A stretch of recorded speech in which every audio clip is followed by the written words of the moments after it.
Google ಅರ್ತ್ನಲ್ಲಿ ಕಾಣಿಸುವ 3 ವಿಚಿತ್ರವಾದ ವಿಷಯಗಳು. ನಂಬರ್ 3, ಒಂದು ವೇಳೆ ನೀವು ಗೂಗಲ್ ಅರ್ತ್ನಲ್ಲಿ ಈ ಕೋಆರ್ಡಿನೇಟ್ನನ್ನು ಸರ್ಚ್ ಮಾಡಿದ್ರೆ ಒಂದು ಲೇಕ್ನಲ್ಲಿ ಒಂದು ಮುಳುಗಿ ಹೋಗಿರುವ ಕಾರ್ ಒಂದು ಕಾಣಿಸುತ್ತೆ. ಒಂದು ಸಾರಿ ಒಬ್ಬ ಹುಡುಗ ಗೂಗಲ್ ಅರ್ತ್ನಲ್ಲಿ ಅವನ ಮನೆ ಸುತ್ತ ನೋಡ್ತಿರೋ ಟೈಮ್ನಲ್ಲಿ ಈ ಕಾರ್ ಕಾಣಿಸುತ್ತೆ.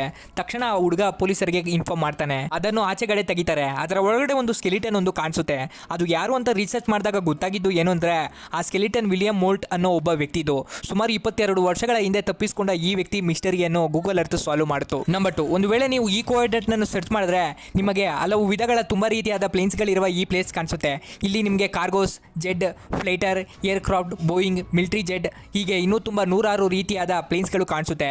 ಅಂಡ್ ಇದು ನೋಡುವುದಕ್ಕೆ ತುಂಬಾ ಅಮೇಜಿಂಗ್ ಆಗಿರುತ್ತೆ. ನಂಬರ್ 1, ನೀವು ಈ ಕೋಆರ್ಡಿನೇಟ್ನನ್ನು ಗೂಗಲ್ ಅರ್ತ್ನಲ್ಲಿ ಸರ್ಚ್ ಮಾಡಿದ್ರೆ ನಿಮಗೆ ಸಂಪೂರ್ಣವಾಗಿ ಖಾಲಿ ಇರುವ ಒಂದು ಪ್ಲೇಸ್ನಲ್ಲಿ ಒಂದು ಪ್ಲೇನ್ ಒಂದು ಕಾಣಿಸುತ್ತೆ. ಅದನ್ನು ನೋಡಿದ ತಕ್ಷಣ ನಿಮಗೆ ಬರೋ ಡೌಟ್ ಏನು ಅಂದ್ರೆ ಸುಮಾರು 100 ಕಿಲೋಮೀಟರ್ಗಳವರೆಗೂ ಯಾವುದೇ ಮನೆ ಆಗಲಿ ಬಿಲ್ಡಿಂಗ್ ಆಗಲಿ ಇರಲ್ಲ. ಮತ್ತೆ ಇಂತಹ ವಿಶಾಲವಾದ ಪ್ರದೇಶದಲ್ಲಿ ಆ ಪ್ಲೇನ್ ಎಲ್ಲಿಂದ ಅಂಡ್ ಹೇಗೆ ಬಂತು ಅಂತ ಇದಕ್ಕೆ ಆನ್ಸರ್ ಗೂಗಲ್ ಹತ್ರ ಕೂಡ ಇಲ್ಲ.